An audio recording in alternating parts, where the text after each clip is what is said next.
अस्सलामु अलैकुम वरहमतुल्लाहि वबरकातुहू। मोहतरम भाइयों, बुज़ुर्गों, दोस्तों,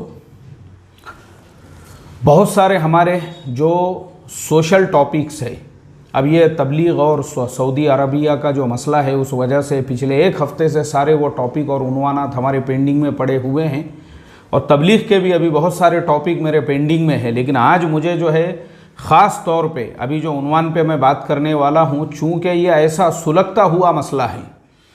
32 साल का एक मुस्लिम नौजवान है जिसका नाम मोहम्मद सुहेल, जो IPL का सट्टा और जुआ खेलने के लिए कर्ज़ लेता है।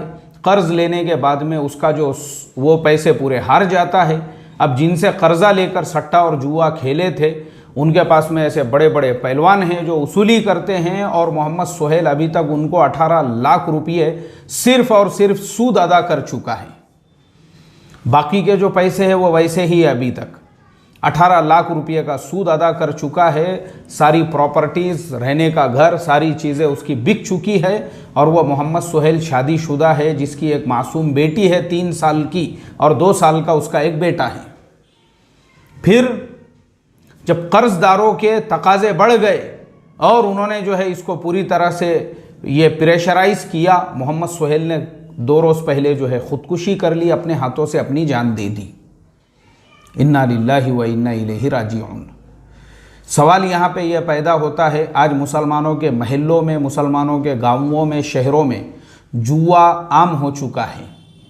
जुआ आम हो चुका है। ये जुआ चलाने वाले भी अक्सर मुसलमान ही हैं, सूद से पैसा देने वाले भी मुसलमान ही हैं, लेने वाले भी मुसलमान हैं। लेकिन वो लोग जो जुआ खेलने वाले हैं, उनके दिमागों पर, उनकी अक्लों पर ऐसे कौन से पर्दे पड़ गए हुए हैं कि तुम शादीशुदा हो, तुम्हारी एक 3 साल की बेटी और 2 साल का बेटा है। अरे जुआ खेलने से पहले कम से कम उनके बारे में तो आप सोचते कि मेरा जो लिया हुआ स्टेप है उसका मेरी औलादों के ऊपर क्या असर पड़ने वाला है। हराम की कमाई आप अपनी बच्चों को खिला रहे हो, अगर मान लो आप जीत भी जाते तो, और वही औलादें अगर हराम की कमाई खा के पलती, बढ़ती और बड़ी होती, उसके बाद में उनकी क्या तालीम और तरबियत होती थी। मेरा सवाल है ये। और बच्चे हैं, औलाद है, बीवी है, सब कुछ है आपकी, लेकिन आप जब हार गए तो आप इतने ज़्यादा नाउम्मीद हो गए कि आपने अपने हाथों से खुदकुशी कर ली। अब आपके बच्चों का जिम्मेदार कौन? मेरा सवाल है ये। वो 3 साल की मासूम बच्ची है, 2 साल का बच्चा है और उनकी जो बीवी है और फिर जो दूसरे रिश्तेदार भी होंगे, माँ बाप भी तो होंगे ना। क्या माँ बाप ने इसलिए पैदा किए और 32 साल का नौजवान अपने बेटे को बनाए कि हमारा बेटा बड़ा होकर जुआ खेले, सट्टा खेले, ब्याज से पैसे ले और उसके बाद में ऐसी अपनी जान दे दे? मैं ये एक मिसाल दे रहा हूँ, मेरा सवाल पूरे समाज से है। इसलिए कि हम मुसलमान, हमको समझना चाहिए, हमारे कुरान में अल्लाह ताला ने 1450 साल पहले अऊज़ु बिल्लाहि मिनश शैतानिर रजीम या अय्युहल्लज़ीना आमनू इन्नमल खम्रु वल मैसिरु वल अंसाबु वल अज़लामु रिजसुम मिन अमलिश शैतानी फज्तनिबूहु लअल्लकुम तुफ्लिहून। जुए की सारी किस्मों को सराहतन हराम और नाजायज़ करार दे दिया। और हम बार बार बोलते हैं, मैंने तो यहाँ तक कि IPL का भी जो जुआ है और IPL के अलावा जो ड्रीम 11 है, हमने तो उसको भी कहा है वो भी हराम है, नाजायज़ है, वो भी सट्टे और जुए की बदली हुई एक किस्म है। नौजवान मानने को तैयार नहीं है। और मुझे इस उन्वान पे इसलिए भी बोलना पड़ा, ख़ास तौर पे मेरे एक रिश्तेदार, कल उन्होंने मुझे फ़ोन किए और एक छोटे से तालुक़े में रहते हैं, हालांकि वो खुद नगर सेवक है उस शहर के, लेकिन मेरे रिश्तेदार हैं। और उन्होंने बड़े दर्द के साथ में मेरे से ये कहा कि मुफ्ती साहब, मैं आपसे रिक्वेस्ट और दरख्वास्त करता हूँ, क्योंकि ये चीज़ हमारे कंट्रोल की नहीं है, आप ही इसके ऊपर कुछ रोशनी डालिए कि हमारे नौजवान जुए और सट्टे की लत में बर्बाद हो चुके हैं, बर्बाद। उन्होंने मेरे से ये कहा कि नौजवान अपनी बीवियों के जेवरात बेच के जुआ खेल रहे हैं, बाप दादा की प्रॉपर्टियां बेच के जुए खेल रहे हैं, इनके बाप दादाओं ने जो ज़मीनें, जो खेती बाड़ी इनके लिए छोड़े थे, वो बेच बेच के जुआ खेल रहे हैं। इनके बच्चे जो है भीख मांगने की नौबत आ रही है। बताओ अब हम इस बारे में क्या कर सकते हैं? वो तो नगर सेवक है। उन्होंने कहा कि नाली का कोई काम होता तो हम कर लेते, रोड रास्ता बनाने का कोई काम होता तो हम कर लेते, गवर्नमेंट का कोई काम वो हम कर सकते। ये कौन समझाएगा कौम को? ये कौन बताएगा? फिर उन्होंने मेरे से ये कहा कि हमारे शहर में जुए की एक और किस्म आ गई है। आजकल जो ऑनलाइन जुए खेल रहे हैं, ऑनलाइन 3 पत्ती, ऑनलाइन रमी, और बोले इसी तरह से जो है तुम्हारे पुणे से ही वो एक लिंक आती है, वो लिंक के ऊपर शाम में उसका टाइम फिक्स होता है, शाम में 5 बजे से शाम में 7 बजे से ऐसा कुछ टाइम होता है। 1 ही घंटे का वो जुए का टाइम होता है, जो ऑनलाइन सारे के सारे एक साथ उसमें जुड़ते हैं और सब एक साथ में मिलकर सट्टा और जुआ खेल रहे हैं, जिसकी वजह से बर्बाद हो रहे हैं। बर्बाद घर में बच्चों को खाने के लिए जवारी बाजरी नहीं है, खाने के लिए अल्लाह हिफाजत फरमाए। मोहतरम दोस्तों, कैसे, यानी मुझे आप बताओ, हमारे दिमाग पर, हमारी अक्लों पर ऐसा कौन सा जो है शैतान ने गोबर मल दिया हुआ है कि इतना भी हमको नहीं समझता है कि अरे जो पैसा हमारे अपनी औलादों के पेट में डालने का है, जो अपने बच्चों के तालीम पे खर्च करने का है, जो अपने बच्चों को संवारने पे खर्च करने का है, वही पैसा उठा उठा के हम जुए के अंदर बर्बाद कर रहे हैं। और वह बच्चे एड़ियां रगड़ रहे हैं, एड़ियां भीख मांग रहे हैं बच्चे। वो बच्चे जो है लोगों के ऐसी तरसती हुई नज़रों से लोगों को देख रहे हैं कि लोग अपने घर पे फल लेके जा रहे हैं, फ्रूट लेके जा रहे हैं, दूसरे अपने बच्चों को कितने अच्छे से अच्छे कपड़े पहना रहे हैं, लेकिन इनका बाप जो है जो कपड़े बच्चों को जो कपड़े पहनाना चाहिए, बच्चों को जो लुक़मे खिलाना चाहिए, इसको सट्टे से जुए से फुर्सत नहीं है। और हमारे उसी रिश्तेदार ने मेरे से ये कहा, बोले मैं ऐसे ऐसे जुआरी, ऐसे ऐसे सटोरियों को जानता हूं, बोले मुफ्ती साहब मैं अभी क्या बोलूं आपको, जिन्होंने ये जुए सट्टे के नाद में मर गए, चले गए दुनिया से, आज उनके बच्चे भीख मांग रहे हैं, भीख मांग रहे हैं। और पता चला कि अब्बा जान ने करोड़ों रुपये सट्टों के अंदर हार दिए, करोड़ों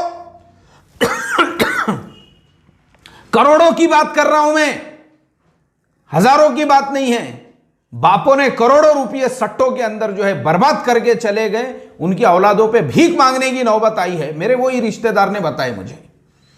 अल्लाह हिफाजत फरमाए, अल्लाह रहम फरमाए हमारी कौम के हाल पे। मोहतरम दोस्तों, मुझे रोना आता है, रोना ये सब सुनकर। मैं जब ये सब सुनता हूँ ना कि भाई कैसे हम मुसलमान हैं, मुझे आप बताओ ना, हम मुसलमान किस एतबार से और किस नाते से है? क्या हमारे नाम रफ़ीक, शफ़ीक, शकील, जमील हो गए? हम हो गए मुसलमान?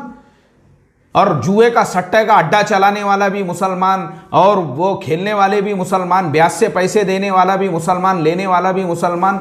मैं समझता हूँ मुसलमानों ने इसके ऊपर जो है ना, अपने अपने महल्लों के एतबार से, अपने अपने गाँव और बस्ती के एतबार से हमने मेहनत करना चाहिए, क्योंकि ये एक नफ्सियाती बीमारी है। ऐसे लोगों से मिलना चाहिए, ऐसे लोगों से मुलाकात। हमारे गाँव में एक टीम होना चाहिए इसके ऊपर, जुआ मुक्ति टीम। जैसे आजकल नशा मुक्ति टीम चल रही है ना, नशा मुक्त अभियान, ऐसे जुआ मुक्त अभियान हमने चलाना चाहिए। उसके अंदर हमने हर समाज के लोगों को लेना चाहिए, उसमें हमारे हिंदू भाई भी हो, दलित भाई भी हो, और जो उसके अंदर जो साइकाइट्रिस्ट है, समझाने वाले, वैसे लोगों को भी लो, पढ़े लिखे लोगों को भी लो, जो मजहबी लोग हैं, धार्मिक लोग हैं, हमारे कौम के कोई आलिम और उलामा भी हो, और पंडित वगैरह, ऐसे सब लोगों को लेकर हम अपने हर महल्ले के अंदर, गाँव के अंदर लोगों से मिले जाकर और अपने एरियो को हम जुआ मुक्त बनाएं। ख़तरनाक मोहतरम दोस्तों, मुझे रोना आता है, रोना मैं ऐसे लोगों के बारे में। जब अबू मोहम्मद सोहेल का ही मैंने जब से सुना हूँ, मुझे इतना अफसोस हो रहा है। मुझे आप बताओ ना, उसके माँ बाप जिन्होंने अपने बेटे को खिला पिला के 32 साल का नौजवान बनाए, क्या इसलिए ये दिन देखने के लिए? माँ बाप जिंदे हैं और उनके सामने बेटा मर गया, क्या गुजरेंगी वो माँ बाप के दिल पे? माँ बाप अपनी औलादों को जवान करते हैं, बड़ा करते हैं, किस लिए करते हैं? इसके लिए मार्केट से ब्याज से पैसे उठाओ, उसको सट्टे में, जुए में हारो, और उसके बाद मर जाओ। और मरने के बाद अब वो आ गया माँ बाप के ही ऊपर। जो माँ बाप को तुमने बुढ़ापे में सुकून पहुंचाना चाहिए था, ये तकलीफ दे रहे तुम वो माँ बाप को। और ख़ुद अपनी औलादों के बारे में सोचो रे। वो 3 साल की बच्ची है, वो बड़ी होकर उसको पता चलेगा हमारा बाप जो है इस तरह से जुए में उसने पैसे पूरे हार गया, 18 लाख रुपये खाली सूद के उसने भरा, और औलाद के लिए 1 रुपया भी छोड़ के नहीं गया। वैसी औलादें क्या माँ बाप का अदब और एहतराम करेंगी? और मैं आपको रियलिटी बता रहा हूँ। मैं एक मस्जिद में इमामत करता था। एक दिन मैं जो है वज़ू करने के लिए मस्जिद में कुरान पढ़ते बैठे हुआ था, ईशा की अजान हुई, मैं वज़ू करने के लिए अपना जो है बाहर निकला और तहरत खाने की तरफ जा रहा था। तो मस्जिद और तहरत खाने के दरमियान में जो है थोड़ा सा फासला था। तहरत खाने में जब जा रहा हूँ तो रास्ते में एक नौजवान को देखा, वो अपने बाप को जूतों से, लातों से मार रहा है, अपने बाप को। तो मुझे किसी ने कहा, अरे बोले मुफ्ती साहब वो उसके अब्बा है, उनको मार रहा बोले वो। फिर मैंने वो नौजवान को एक साइड में लिया, समझाया मैंने उसको। मैं बोला क्यों भाई, तेरे अब्बा है, अब्बा को मार रहा तू? बोले बाप किसे कहते हैं आप बताओ मुझे, बाप होने का हक इन्होंने कभी अदा किए? मुझे बताओ ना। बोले मुफ्ती साहब आप हम जो आपको नज़र आ रहे हैं ये सिर्फ हमारे माँ की वजह से। हमारी माँ ने कपड़े सी, हमारी माँ ने जो है लोगों के बर्तन धोई, हमारी माँ ने, आज हम जो है ना, ये माँ की वजह। ये कुत्ते ने तो बोले सिर्फ अपनी ज़रूरत पूरी किया, बच्चे जन्म दिया और जन्म के छोड़ दिया। इसको तो मालूम ही नहीं है औलाद जब पैदा हुई तो औलाद का हक क्या होता है।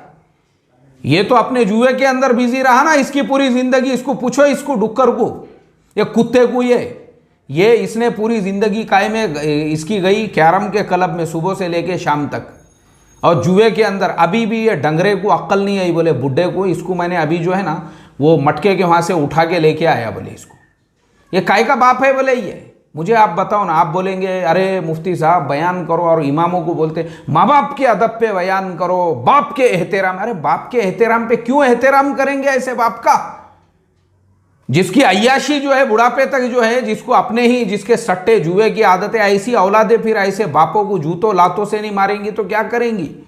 मुझे आप बताओ, जो औलाद ये देख रही है जिनके बाप को, उसका ही जो है अभी तक जुए की खुजली उसकी पूरी नहीं हुई, मुझे आप बताओ, मेरा सवाल है आपसे। अल्लाह रहम करे मोहतरम दोस्तों। अफसोस होता है मुझे तो मोहम्मद सोहेल का वाक़या जब से मैंने सुना, क्या बोलूँ मैं अभी आपको, अल्लाह रहम करे। इसलिए भाई मैं इतनी ही रिक्वेस्ट करूँगा, नहीं अपने आप पर ना दूसरे की बहन बेटी जो जिससे आपने निकाह किए, जो बच्चे पैदा करे ना, पैदा करना आसान है। कुत्ते सूअर भी पैदा कर रहे हैं, एक एक कुत्ती 12-12 पैदा करती, सूअरनी के पीछे भी ऐसे झुंड क्या झुंड रहे थे। पैदा करना कमाल नहीं है, उनको संभालना कमाल है। पैदा करे ना तो संभालो उनको, उनकी कम से कम ये सोचो तुम्हारे मरने के बाद में जो है वो बच्चों का क्या होगा बोल के। नहीं अपना पैदा करे, जन के छोड़ दिए, कुत्ते के पिल्ले जैसे रहते, और जैसे जो है डुक्करनी के पीछे पूरे झुंड क्या झुंड। ये कमाल नहीं है भाई, कमाल ये है उनकी तालीम करना, तरबियत, ये माँ बाप की जिम्मेदारी होती है, माँ बाप की जिम्मेदारी।